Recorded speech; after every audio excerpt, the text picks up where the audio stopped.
The problem is most people don't start. And generally what they say is, I don't have the money and things like this. And it's ridiculous. We didn't have money either. And so what we'll be talking today is about how we start here and go over here. Because where Kenny's at right now, at this end of the process, is that you don't need much of your own money anymore, do you? So Kenny and I have been friends for about 12, 15 years now. We've made millions of dollars together. We've never lost any money, ups and downs. Even when it was going down, we're making money. And that is the power of Rich Dad's education, Rich Dad's coaching, our books, our games, and all that, is to get your mind into the game, because that's all it really is, right? Well, people ask, sometimes they question, well, what do you mean you've never lost any money? Well, the reason is that because everything that we've done has been based on cash flow. So every property that we've purchased together has always been based on cash flow. So we're going to explain that most people flip properties, and we don't flip. Right. So like if you buy a piece of land, there's no cash flow. If you buy a vacant building, there's no cash flow. But everything we buy is based on cash flow. So we're not as focused as the value of the project, because we're not trying to sell it at a higher price later. Although we are focused on that. We want to make sure that the property goes up in value. But if it doesn't, if it stays flat or even goes down, at least we have that cash flow to fall back on. Right.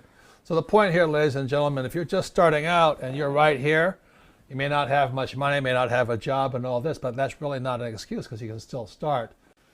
The reason I got into real estate was that my rich dad, this is back in the 70s, he knew that President Nixon had taken the dollar off of the gold standard and the prices were starting to rise. And so Rich Dad said one thing, he says, don't save money, learn how to use debt.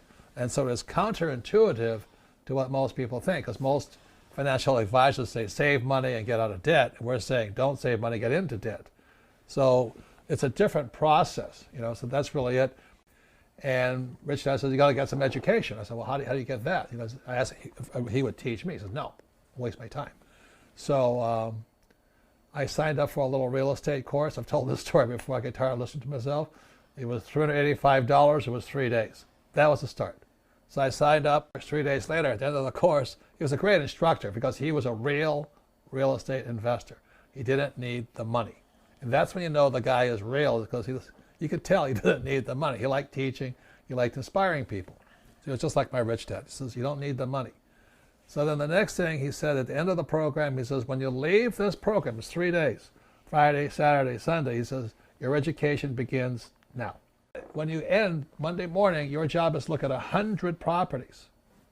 100 properties in 90 days. Take everything I've taught you and look at 100 properties. That was the start. It went to real estate agents, went through the little files. It was really antiquated ways of MLS, multiple listing services.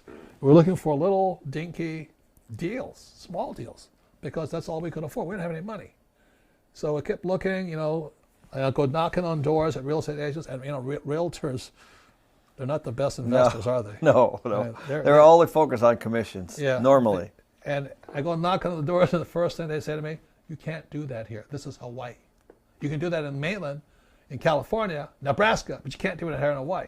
And that's the first thing one of the first things my advisor said is that's what losers will tell you. You can't do that here. Look, somebody is doing it here. May not be the real estate agent, but it might be you. So I knocked on the doors, we'd find these deals, we had to go look at them, and we had to write down. It was a 3-bedroom, 2-bath, 65. Back then it was $65,000, was a lot of money in Hawaii. Now they're $4 million. But we would write these things down and make an offer and do this. And so at the end of 90 days, we had 100 of these. And it was day and night. We just kept going until we got it done. And that was the process. That's right. At the end of the process, I'd gone through 100 deals. And it was like, wow. I learned more going through the process, talking to real estate agents, knocking on doors, looking at different properties. And finally, I was desperate. This guy says, well, I got what you're looking for on the island of Maui. How can Maui be affordable? But that's your block. So I flew over to Maui. I found this little 1-bedroom, 1-bath condo right in Ka'anapali, the richest place on earth. Little 1-bedroom, 1-bath condo for $18,000. I went, holy mackerel. But the deal was I could not use any of my money. That was, the advisor said, I'm going to teach you so you'll never need to use your money again. If you can raise capital You'll always be a rich man. So I go to this little $18,000 unit, little dinky thing. $18,000. I said, what's the price on it? He says, I mean, how much do I put down? He says, $2,000 or $1,800, 10% down. It was a foreclosure. I broke up my credit card and I bought it. So I had no money in the deal and I made $25 a month. And my brain went, it shook. I went, oh my God, I'll never need money again. I can never say I can't afford it. And I can never say I can't do that. But I would not have been able to do that if I hadn't started with a little one bedroom, one bath. So I understood, because all we have to do is put our money in, but we would not have put our money in if we didn't understand what you were doing. If you're in stocks, you're in equity. You see, the beauty of real estate over stocks, there's margins and things like that with stocks, but with real estate, banks are really anxious to lend you money if you're good. If you're not good, they don't lend you money.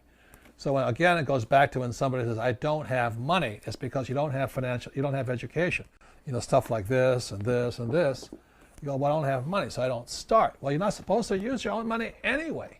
And that was my rich dad's lesson to me back in the 70s. He says, look, the dollar is no longer backed by gold. The dollar is now backed by debt, U.S. Treasuries.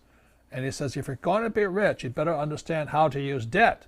Meanwhile, the other people, all the financial people, oh, save, and put your money in the mutual funds.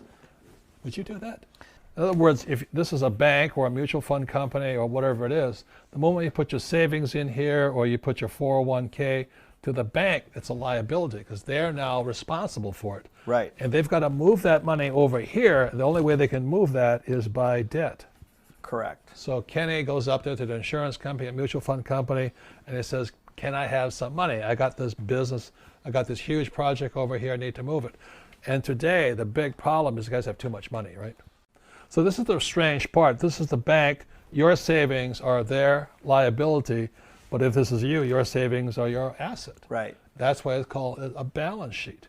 So the reason my rich dad says I had to learn how to, invest in real estate and get comfortable with it, start the process, was because I needed to borrow this money out, whereas the other financial advisors say, keep your money over here.